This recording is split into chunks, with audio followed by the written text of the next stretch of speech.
Okay, well, we will go ahead and get started. Thank you everyone for coming. We're always so happy to see you all here, see your faces, see your names.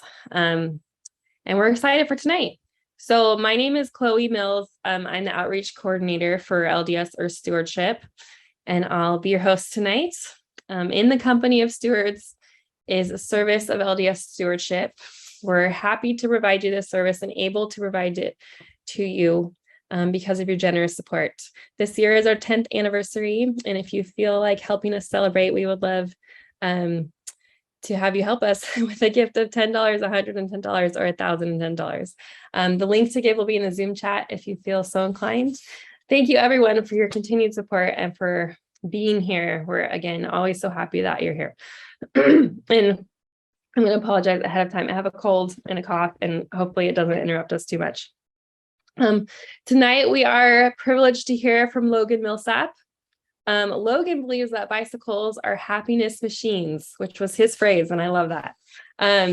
He is a bicycle advocate and enthusiast. Logan is the director of family bicycling for the Hobble Creek Bicycle Association, which is a safe streets advocacy organization in Springville, Utah, which is where he's from.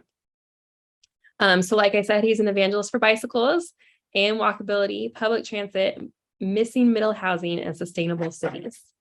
The most impressive part about Logan is that he definitely practices what he preaches. He and his wife live entirely car-free and travel on a cargo bike. He says they even moved their entire house using bicycles, which I am very impressed with, Logan, and I hope you tell us more about it because I want to see how that's done. In his free time, Logan enjoys hiking, history, and board games, and he is studying at UVU to become a history and social studies teacher. So we're excited to hear from Logan. We're excited to hear about biking and more about how it helps build Zion. So Logan, I will go ahead and hand it over to you. Excellent, thank you. Let me share my screen here. Thank you all for coming tonight, by the way. I am really happy. There's a lot of people that I know here and a lot of people that I don't know, so I'm glad to have some new friends. Okay, can everyone see that all right? Excellent. Okay, so what would Jesus drive? I kind of tipped my hand a little bit there in the subtitle and in the intro. We'll just dive right into it. There's so much that I wanted to tell you, and hopefully we can cover it all. So a couple of Halloweens ago, my wife and I dressed up as Calvin and Hobbes with our bicycle, and we went to the ward trunk or treat, which, as you know, is usually a very car-centric thing. And I was passing out candy to the little kids, and as he handed the candy to the kids, I said, "Cars suck, huh?" And they all kind of looked at me, and my wife said, "Logan, you can't say that, and they don't know what you're saying anyway." But it just feels so very obvious to me that cars are a bad thing to build our society around. And so how did I get to this place where I'm yelling "cars suck" to little kids at a Halloween trunk or treat? I want to go through kind of my bicycle genealogy. As you can see here, I did not always hate cars. That's me and my dad here. And the reason I have this photo is because I've always been riding bikes as far as I know. And so I called my dad up and I asked him, "Why is that? Did you always ride bikes?" And he was able to tell me about watching his older brothers ride around all of Salt Lake Valley, getting to and from work, going to fun places. And he wanted a bicycle. And so he finally saved up, got himself a really nice 10-speed Schwinn, and he used it for all kinds of adventures to get all around the state, up and down the Wasatch Front. And obviously he instilled that love of bicycles in me and my siblings, and my mother, of course, too. Here's little baby me on a tricycle, really swag 90s outfit. My first taste of traffic violence happened quite young. I was on a little cul-de-sac. Cul-de-sacs are supposed to be safe from cars, right? But I was on the cul-de-sac, thought I could race this lumber truck to the very end, and I slipped in some gravel, and the lumber truck nearly backed almost over the top of me. You can see I barely got away before my bike was crunched. ran all the way home crying, and it was very scary. And I don't want any kids to ever have to experience that. I don't know if my parents took the lumber company to court or anything, or if they just said, oh yeah, sorry, here's a bike.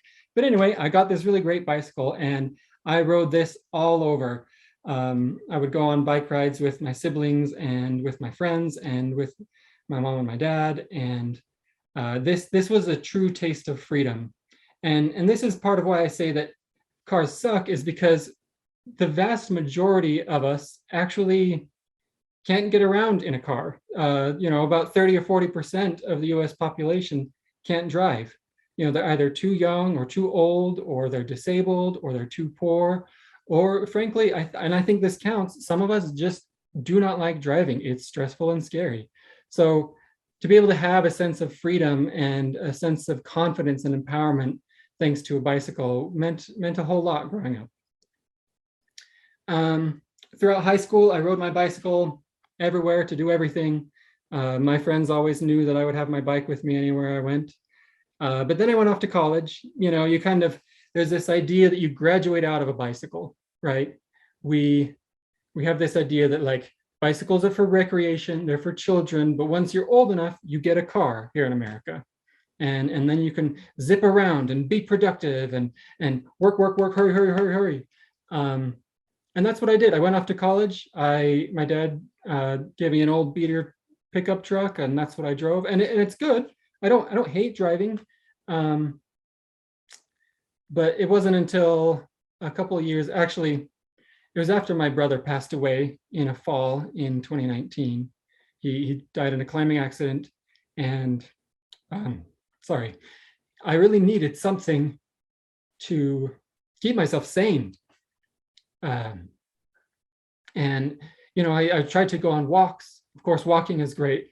You should know that this presentation is mainly about bicycles, but it's also about walking and transit. I'm a huge fanboy for both.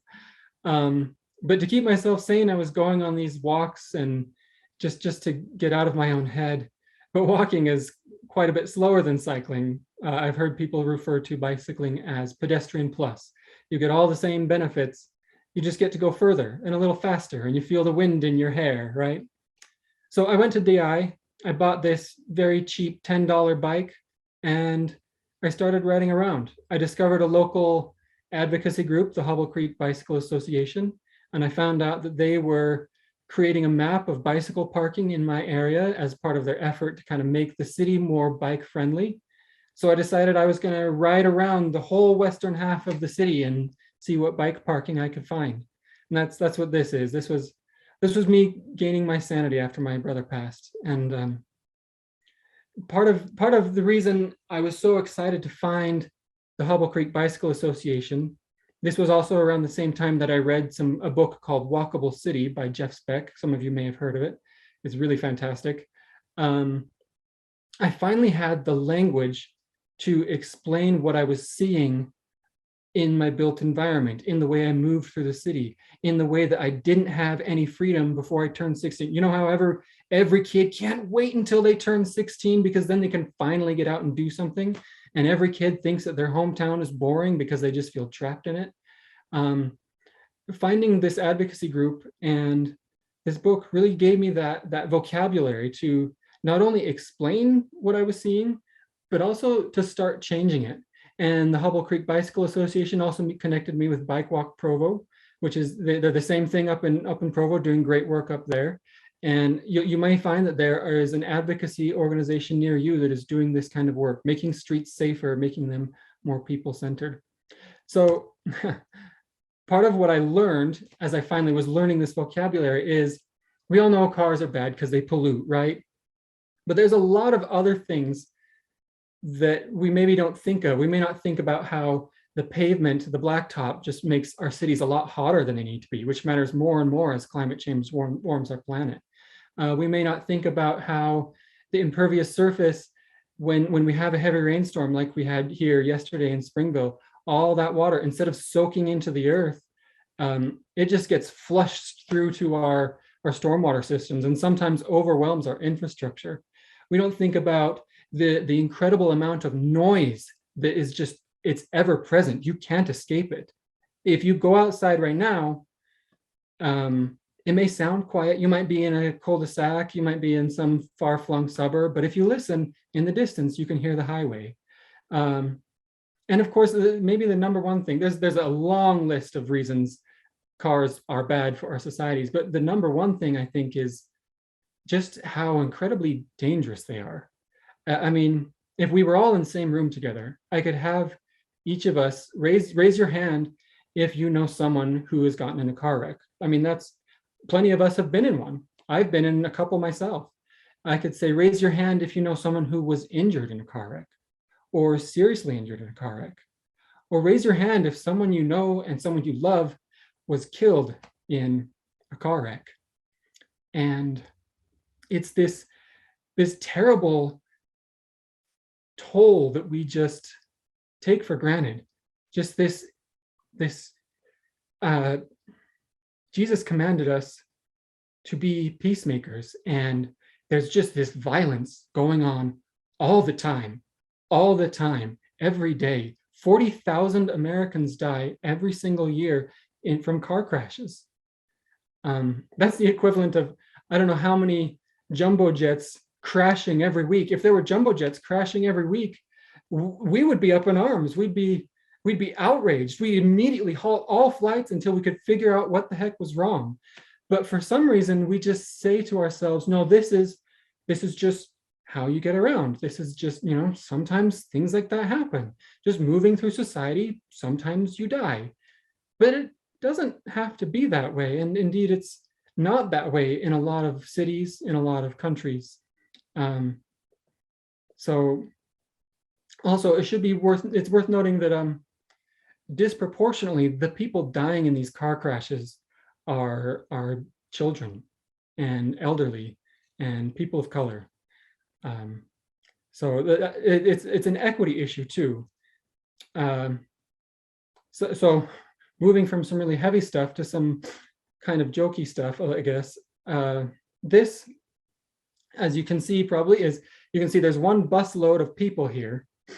That's a full bus, right? They're maybe not always that full, but in a well-built city, they often are. The same amount of people on bicycles, you can see they don't take up much more space than the bus itself, and they have the freedom to go wherever they want. The same number of people in cars, of course, takes up just a whopping amount of space.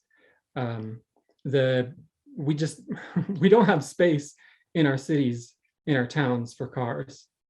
We may think we have space because we've demolished much of our cities to make that space, but we simply don't.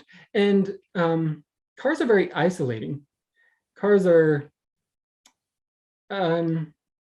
it's like getting in a submarine, right? Like you can swim in the water, but if you get in a submarine, you're closed off completely from the water. You don't feel it, you don't hear it, you don't touch it. There's no, getting in a car is like that, but it's for our communities, the place where we're supposed to be building Zion, where we're supposed to be building community, where we're supposed to be meeting friends and neighbors and maybe even falling in love.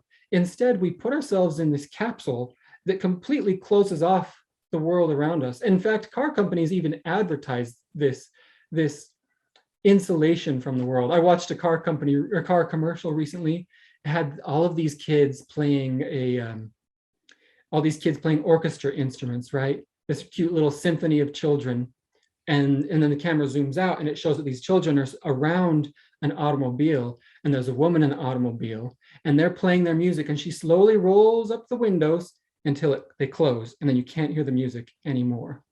And they're advertising, look how well our car insulates us from the sound outside, usually traffic noise. But I think it's a little bit on the nose because it's insulating us from everything, from all of creation and all of our brothers and sisters.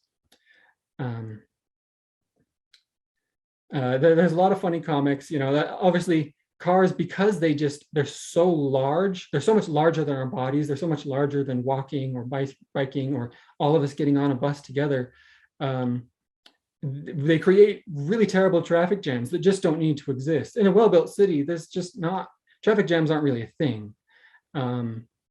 But in most North American cities, they're super common. We all are familiar with that 5 o'clock rush hour. And You're trying to jockey from one lane to the other. And if these idiots would just take the bus, I could be home by now.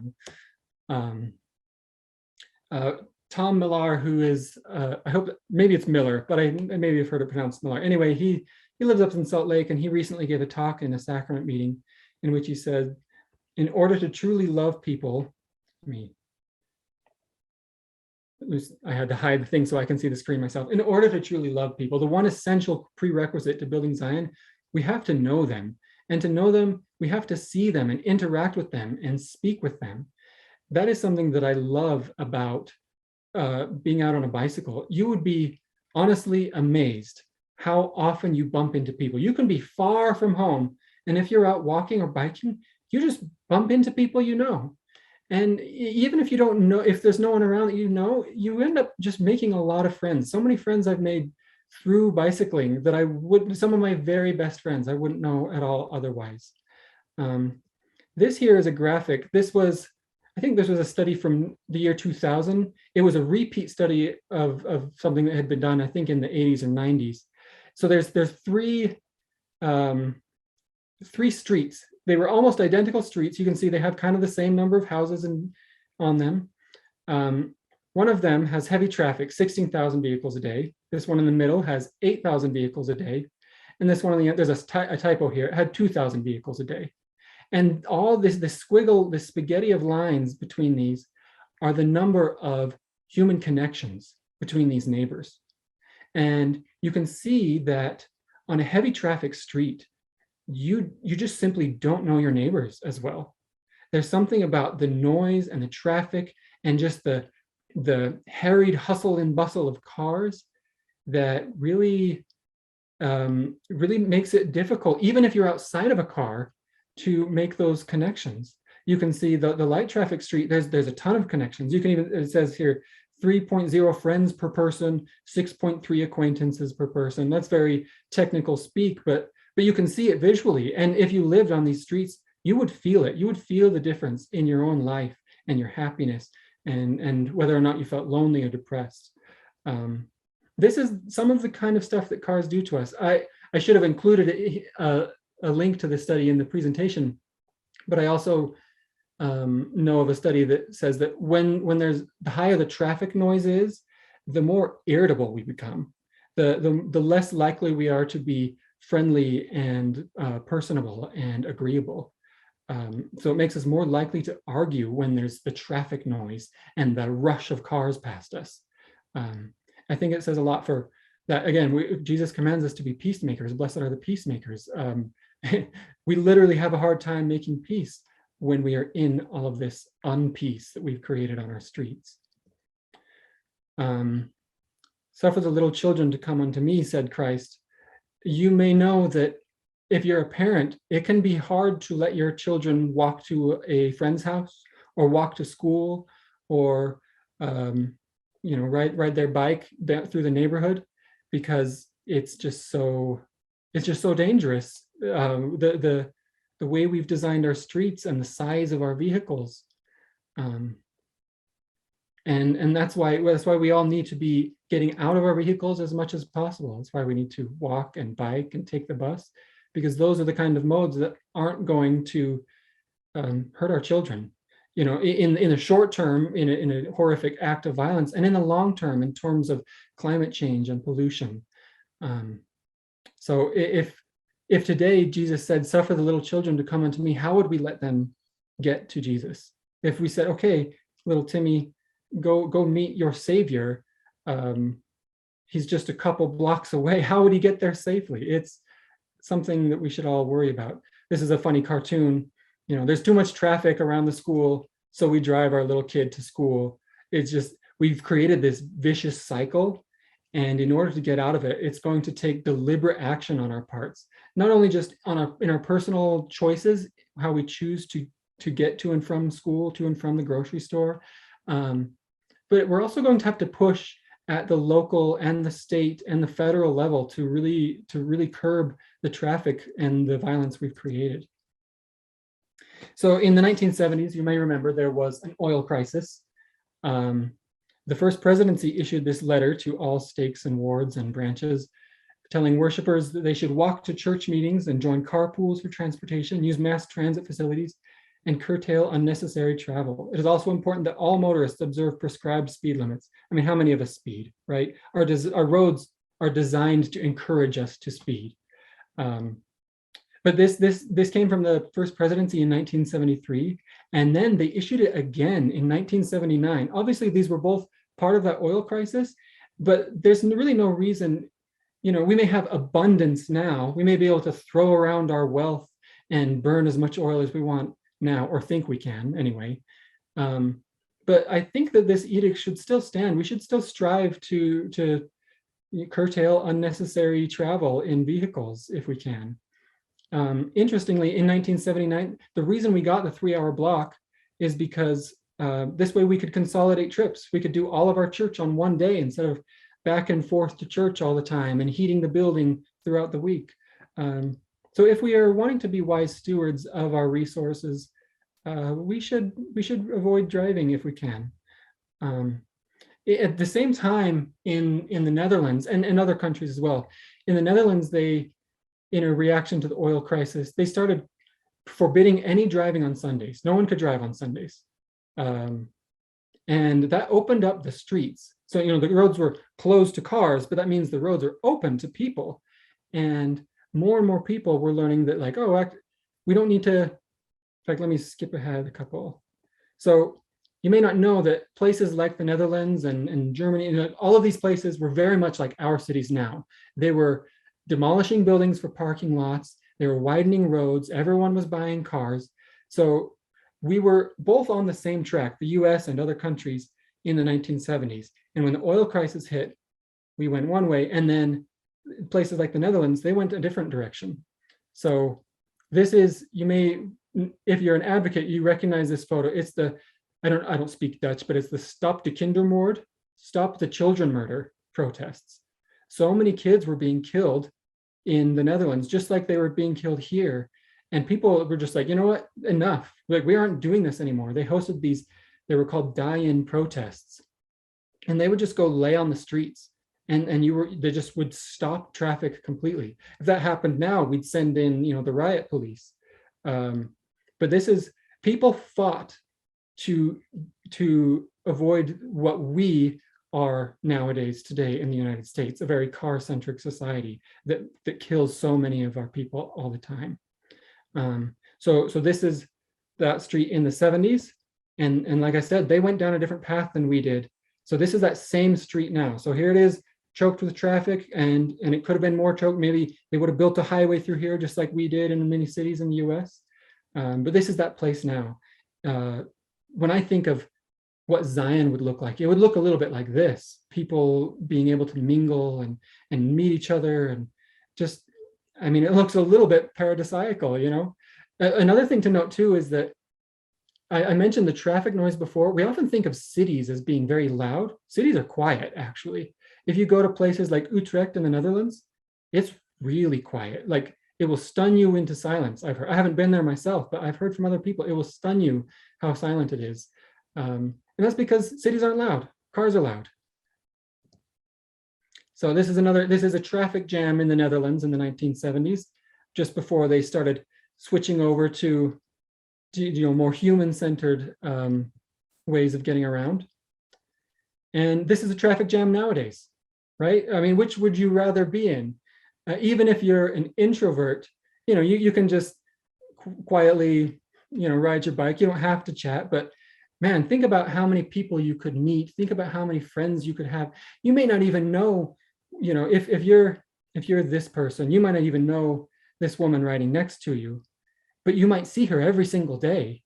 And you have this kind of, sociologists talk about strong ties versus weak ties. Strong ties are like, your friends, your close friends, and your family. Weak ties are the person you see at the grocery store. They're the person that you see every day on your commute on the bus. And sociologists talk about the strength of weak ties, right? So you might not know this person, but maybe someday you've seen them every day for 3 weeks, and finally you strike up a conversation, and turns out that their company is looking for employees, and you're looking for a job, and boom, now you have a really great job that you wouldn't have had before. Or I've heard other stories where neighbors don't necessarily know that woman who always sits on her porch, that elderly woman, but they see her every day and they wave hi to her. But then during a heat wave, they don't see her, and they get worried and they check up on her, and turns out, she was having trouble. And so it's those weak ties are really part of how we build our Zion community. They're really important. They knit us together. And when I think of the way that Jesus walked through the cities and towns and villages that he walked through, I think of scenes like this. Just a lot of people all living different lives, but they're all in the same place together. They can all see each other's faces, hear each other's voices. This is kind of the same thing. This is a traffic jam, right, of kids on their way to school. Interestingly, you might think, what I like to do when I'm riding around town, sometimes you might think, okay, but there's a lot of people driving. Clearly, we need to move a lot of traffic because there's so many people in cars and there's only a few people driving. You should remember that most cars only have one person in them. I think the average vehicle occupancy is like 1.2 people per vehicle. So if you're ever at a really busy intersection, you look around and there's a ton of cars, just think about how many people that is. Maybe a dozen at each end of the intersection, and think about how much better, how much quieter, how much more personal it would feel if all of those people were, on a bicycle or walking or, on the bus, and how much space and time and money we could save on our insane infrastructure costs. Roads are really expensive. Something to note is you may see a lot of people using this particular bike path here, all these kids on their way to school. Bike paths are cheap because you don't have to engineer them for the heavy weight of cars. Roads are very, very, very expensive, and cars and trucks, they tear them up. There's the gas tax that we pay in the United States. It's supposed to pay for our roads, but it doesn't even cover, not even half of the cost of our roads, not at all. And if we wanted to do a fair tax for people on bikes versus people in cars, would be paying cyclists, because that's how little damage they do to the roadways. We could do a whole presentation on the insane cost of roads, but I want to focus mostly on the social and Zion building aspects of our transportation choices. So let's see. I told you, in the 1970s, the Netherlands they went one direction, right? Even if you go to the church buildings in the Netherlands, you'll see they have fabulous covered bicycle parking at all of their ward buildings. This is a church near me. This is the bike parking, and I think it is an unintentional reflection of our values. We installed bike parking, kudos, but this is the very far corner from the building, all across a sea of parking, and it's next to the other trash, right?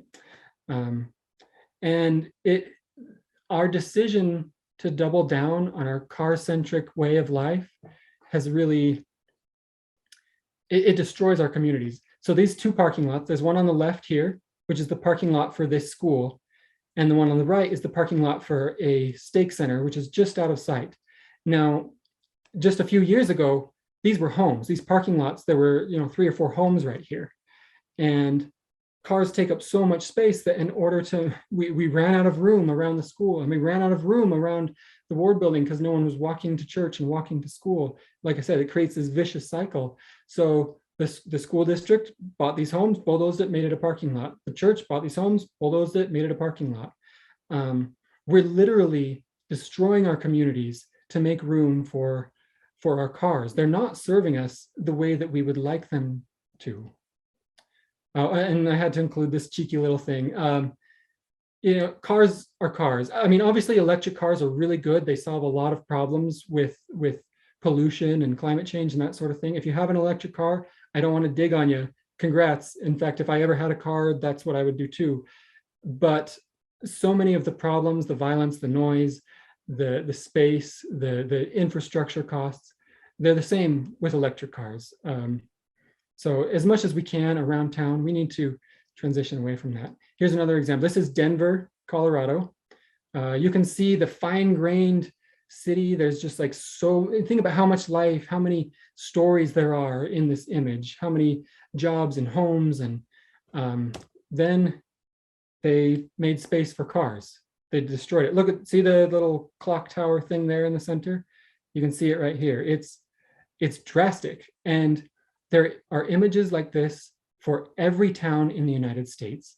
Even for my little town, you know, I have about 30,000 people, 35,000 people here in Springville. And there are old historic buildings on our downtown Main Street. There's a lot of the fabric, we've just destroyed it to make space for cars and parking lots. And now when we want to rebuild some of that, we have to fight against mandatory parking minimums and silly things like that, because, well, we can't build a building without any parking. Are you crazy? Right? So we have to break this vicious cycle.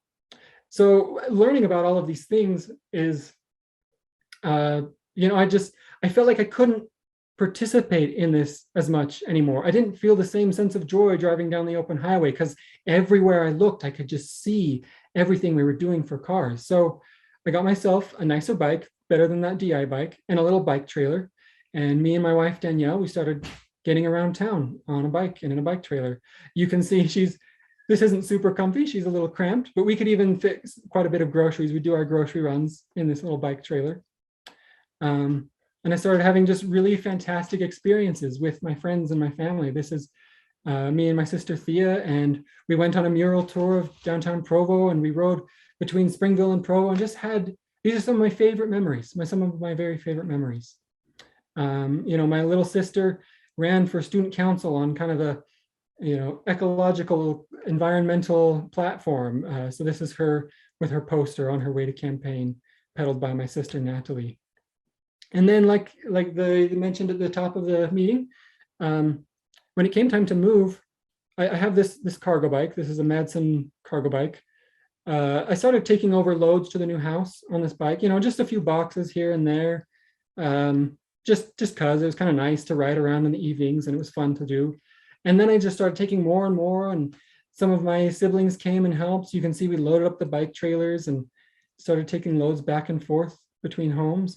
And it just kept going until I had moved all of the boxes. And then I was like, well, shoot, I guess let's try and move the furniture too. And we kept doing that too. And we moved, here's the queen bed that we have, our box spring in bed. And here's our sofa. Here's our lazy boy recliner. We just had a lot of fun with it. And I think that part of what I really loved about that, we were sad to move. We loved the place that we were in, and our landlord was kicking us out, so we had to find a new place. By the time we'd moved into this new place, because we made so many trips back and forth and we caught so many people's attention on our bike, we had already met so many of our neighbors before we'd even moved in. So I think, you know, chalk one up for the power of bicycles to create community. I am sorry, I don't remember who said this in a Faith Matters podcast, but new cultural practices don't just spring up out of the ground.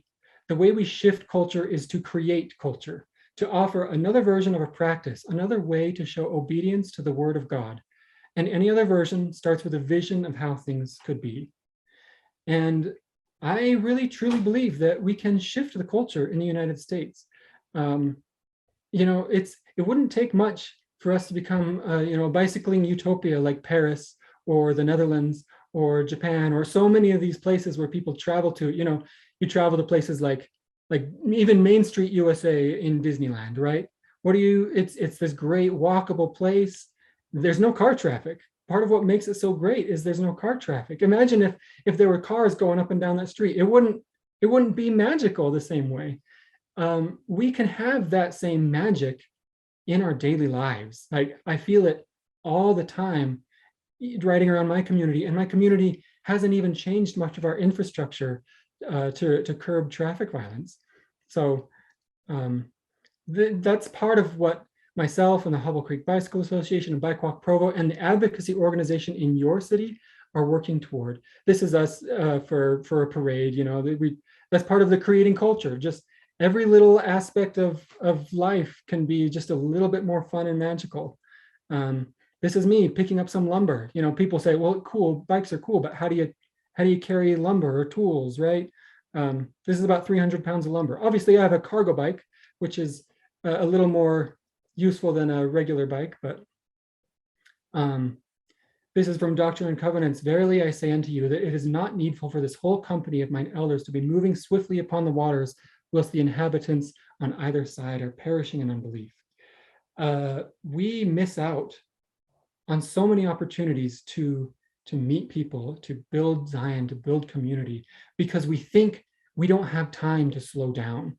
We think that, you know, it's too far, we have to zip from here to there. And I understand sometimes you really just don't have time. We're busy, and you may have kids and you got to pick up groceries and then take someone to soccer practice. But as much as you can, if you can slow down, you know, it's the Lord says it's not needful for this whole company of mine elders to be moving so swiftly. We can, if we slow down, we can help others to not perish by the wayside. So in that vein, my sister's ward actually pioneered this. This was an idea that we came up with in the same way that we have Fast Sunday, right? We give up food and drink in order to draw closer to our Heavenly Mother and our Heavenly Father. On Slow Sunday, we can give up our cars and maybe walk to church or ride your bike to church in order to draw closer to our community and to feel the presence of our Mother Earth just a little bit more, and to enjoy the creation. My sister's ward kind of pioneered this idea, and on that very first Sunday, they had a young woman come by and connect with their ward, and she ended up getting baptized. It was pretty amazing. And so this is something that I would love if you know, the elders of the church said, all right, this is what we're all going to do. But this is something you can do without, you don't need to ask permission. You can just decide, okay, every third Sunday, we're going to do Slow Sunday. Or I like second Sunday because it's the alliteration, right? Second Sunday, Slow Sunday. You can just experience God's creation just a little bit more. And I wanted to share some experiences from friends of mine who have, these are some of the people who inspire me with their biking and walking. This is the Chandler family. They said at the beginning of summer, we bought our bucket bike. It was seriously the best investment we could have made for our family. Our kids love riding it. Saves us time, money, high gas prices, right? And most importantly, has brought our family closer together. Brings us so much joy. If you ride, you really will see that there's so much joy to be had. I will say Jeremy was a little skeptical when I first started talking with him about this bike stuff, you know. I think he has discovered for himself now that actually a lot of our communities, it's pretty easy to go from one end to the other in a quick 10 or 15 minute bike ride. Even in, you know, a very big city, bikes are quite efficient. You can get a lot of good places pretty quickly. And look at those grins. You can't really argue with that. This is Emily Baston and her kids. I loved her thoughts. She says, when I read stories about Jesus Christ and think of him interacting with others, I believe him to be fully present. Listening and teaching, he was present. No distractions took him from connecting with others. Being on a bike, you feel the change in temperature. You smell the fresh rain on the grass. You see the creek, the yellow house, the kids playing in the field. I often find myself distracted in my day-to-day life of mothering, but when I get on that bike with my kids, I'm present to hear their stories and sing with them and feel their movements as they giggle and shift in the back seat. In those moments, I am connected to them and to the earth. I am present. This is my friend, James Hilton. So this photo, it doesn't show him. I've also seen him load up a whole bunch of gardening supplies. And, you know, so this bike functions as his pickup truck. He's selling his pickup truck because he no longer needs it with this bike. It says, ditching the car and riding a bike or the bus is an environmental change that really improves mental health. We were never meant to isolate ourselves from the world. I have more compassion and Christ-like love and sympathy for the downtrodden than I ever had before. And I've seen just how much James is loving his bike, and his little daughter was so proud when she showed me the bike. This is Natalie and Joe Marvin and their little baby Petra. They recently picked up this used bike, and they've been using it to get all around town and go on all kinds of adventures. They sold one of their cars. They have one car left that they use very occasionally, but Joe has set for himself a goal to, he's about to hit 2,000 miles of car replacement bike riding for the year, which is quite amazing, right? Like, but you can do all, you know, he does all of his appointments, he goes to work, he does his grocery runs, and they love it. This is Kiera Johnson. She runs the Provo Bicycle Collective, where she helps people who maybe can't afford it get into a good used bike. And I've heard her talk about just her boundless love for the outdoors and the adventures. You can see this is her on one of her bike packing trips. So she just has a regular bike. She's strapped a tent and some clothes and some food onto her bike, and she's out there enjoying Mother Earth and creation and good company with friends. This is Kimberly and Mark Sears and their little kids. They did instead of a road trip in a car, they did a bicycle road trip. We have a really good, the Jordan River Trail connects a lot of communities here in Utah. And so they decided, you know what, we're gonna go, they did, it was, I think it was 2 days, one overnight. And this is them at the finish line celebrating having, I don't remember how many miles it was, about, shoot, sorry, maybe she can tell you in the chat if she's here, but I was so impressed. And the little boys, they freaking loved it. And they were so proud. They weren't even pedaling themselves, and yet they feel so empowered to get out and explore their own world. And look how young they are. And they already feel that empowerment. Now, this is the Bott family. They recently, they saw me riding around on my cargo bike, and so they purchased a similar one. And they've done, this summer, they tried to do drive less summer, they've called it. So Stephanie says, I've dreamed about driving less for years, and after finding the Madsen bike, I saw that dream become doable. I'll turn 40 in about a month, and this is not as hard as one would think. It's also a bit of a ripple effect. I got inspiration from Logan, and I get stopped and asked all the time about this bike. People love the amount it can hold, and it can haul bigger kids. I have friends telling me that they bike to work now. I do all my city errands on the bike, and it's the best. And I know that Chad has been biking to and from work. He doesn't work very close. It's quite a bike ride for him. And it's inspiring to see how much they've just loved saving on cost of gas and enjoying the outdoors. This is from David Pulsifar. If you can find him on Instagram at bike.season, I think is the handle. And I met him via the internet. He's one of the people I met through cycling. This is his family on a big, long bike tour. So they do, I think it's annual. They do these annual bike tours with the whole entire family. And you can see they're not crazy special bikes. They're just kind of regular bikes. They add a basket and they put all their stuff in the basket. And they go for, I think, like 5-day tours all across these scenic landscapes. Is really inspiring. If you want to check out his Instagram, he has so many fun, inspiring stories of how to just, not just for long bike tours, just around town. He'll help you figure out how to make your bike work for you, and make it work for as a grocery hauler or a commuter bike to and from work. This is Carol Long, and she's got her cute little boy. You can see she's decorated her bike so fun, and I love how she's built community for families. She has started a group for family bike rides in the Springville and Provo area.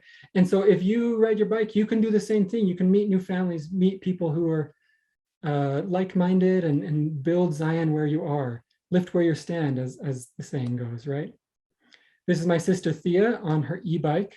I was so amazed and impressed by her. She had a goal to live car-free her whole life. And so this e-bike really helped her achieve that goal. And this is my brother Elihu on his bike. He recently took a really terrible fall in Goblin Valley and had some brain injuries. So he's one of the people who cannot drive, but he can ride a bike, and it allows him to get out and see the world and help his brain heal by connecting with Mother Nature. And he doesn't have to worry about being locked out of society because he can't drive. These are the Evans, Eric and Tammy Evans. You can see they have this fabulous cargo bike that they decorated as the Hogwarts Express. I got this text the other day from Eric. He said, thanks for exposing us to the cargo bike life. 3rd trimester in July, still biking to church, long dress and all. And I think that's so amazing, because sometimes, I mean, Eric says that, you know, I'm inspiring him, I guess, but it's seeing this ripple effect, like the bots say, this ripple effect grows outward and creates that culture and builds Zion like we want to build. So it's so incredible to see the inspiration. This, like I mentioned, my sister Thea had a goal to live car-free her entire life. And last December, she passed away from suicide. And it was the most terrible thing. You know, we'd already lost a sibling. But so it hurt even that much more. And we decided that no way in heck, if she had this amazing, ambitious goal, no way in heck are we going to let some car take her to the cemetery. So we decided that for her very last ride, we let her e-bike take her to the cemetery. My brother Joe built this special trailer, and he's the one piloting the bike there. And it's a nightmare that we're still living through, of course. We miss her so much every day. But walking through the streets of our city with all of the people that knew and loved her, and all of the people that knew and loved us, and you can see it was frigid cold. It was one of the most, I don't even have words to describe it. It was in such a terrible, terrible dark time. It brought so much joy and light, and it really helped us feel her presence and feel each other's presence and feel the presence of our Heavenly Mother and our Heavenly Father. I'm sorry I'm at a loss for words. I should have rehearsed this, I guess, but there's so much joy to be had when we use active transportation modes, when we get outside of our cars and connect with each other. And it can make the very, very darkest moments light. And my sister Kimberly reminded me of this, the disciples said on the road to Emmaus when they walked with who they thought was a stranger, and it turns out it was the resurrected Christ. And after he left, they said to one another, "Did not our heart burn within us while he walked with us by the way?"